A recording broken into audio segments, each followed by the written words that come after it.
their family are going to go through some real trials and tribulations. They're going to call them all kind of names.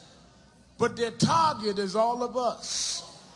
If we cannot focus and do what the Lord requires of us, we'll be right back here again. Let me say this in closing. The policies of this country cannot go unchallenged. We cannot have aggressive policing of low-level crimes and can't deal with the higher level. Something strange that you can get all these guns into the hood, but you run around chasing folks selling Lucy cigarettes and walking in the middle of the street. There's something crazy about that kind of policing.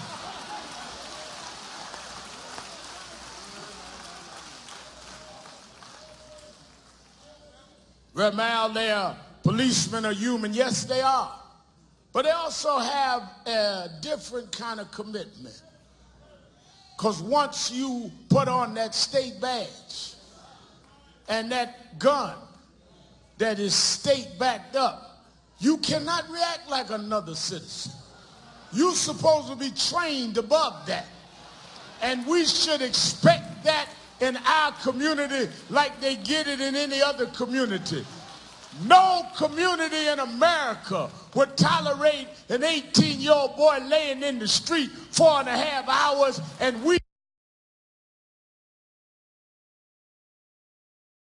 not going to tolerate it either. Whatever happened, the value of this boy's life must be answered by somebody.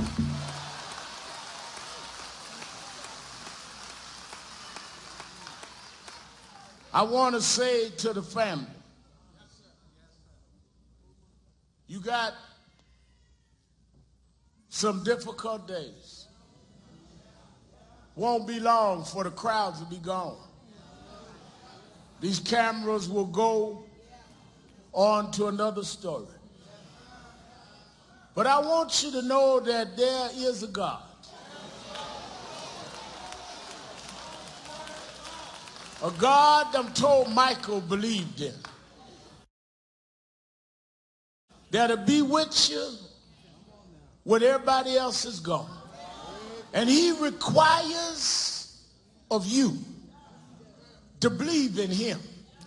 And if you trust him, he'll give you strength that you didn't know you had. There's a God that sits high. And he ain't looking at no good bishops and pontiffs up here. God loves those that love mercy and do justice and walk humbly before him. God will make a way. God will guide your feet. How do I know? Because he's done it for me. The challenge from here is that you must be committed that for whatever reason, God chose you and chose Michael. Michael's gone on to get his rest now. We're required in his name to change the country. I sat and thought about this, Bishop Jakes, and thought about where and what was the meaning of all of this. As I was sitting in the room here in St. Louis last week, getting ready to go to the Unity rally, I was trying to figure out what made sense, Attorney Crump. And I couldn't figure it out. There were violence they reporting in Ferguson. There was peace rallies. Some of the preachers was mad that some of the other preachers was in town. Some of the leaders mad about the other leaders. All this backstabbing and backbiting. More folk worried about getting on the program than developing a program. Yeah! Yeah!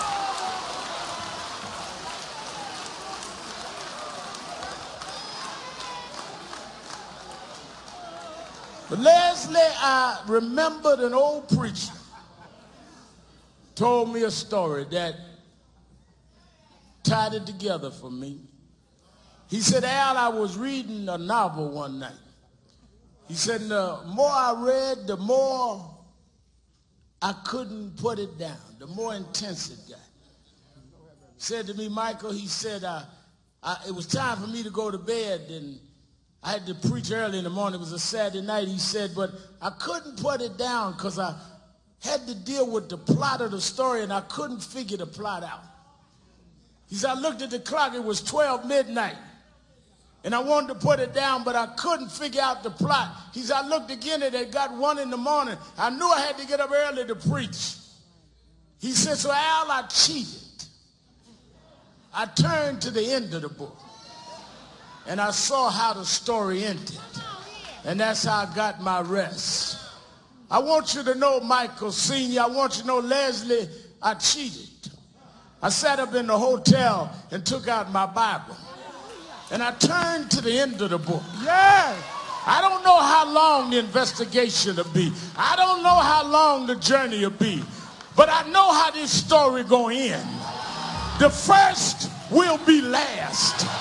The last will be first.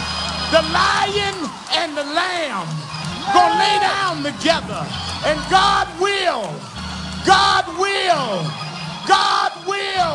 make a way for his children. I've been to the end of the book. Justice is going to come. Justice is going to come. Justice going to come.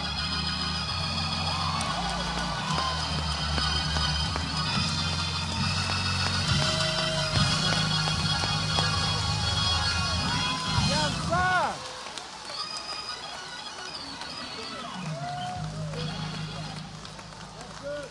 Before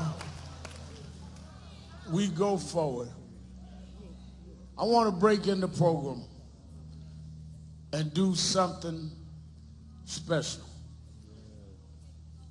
I want a special prayer for this family.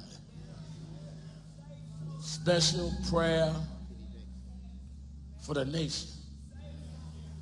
And a special prayer for our young people.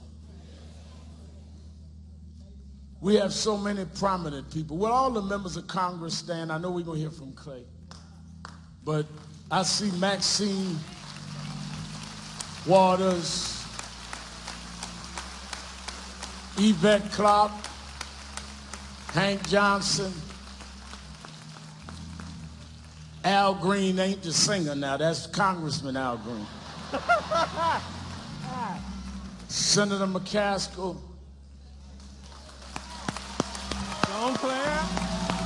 Oh, that's Hartford from Las Vegas. And Clay's going to, I just want them, I want to call 3 ministers to do quick prayer. Now, I want you to pray to God now, not congregation. I done the eulogy. I want to do this real special for the family and the nation. But I want you to know that we have Broderick Johnson stand up representing President Obama. This is Secretary to the Cabinet.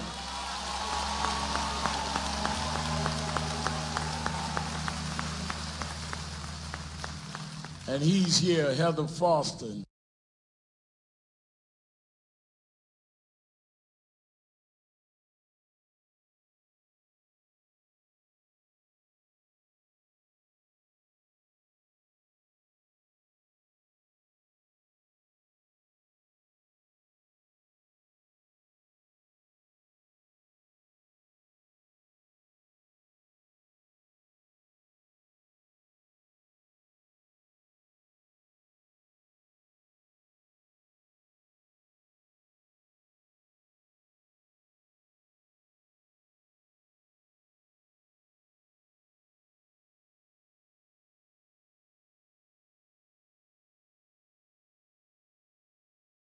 How do you make life online better?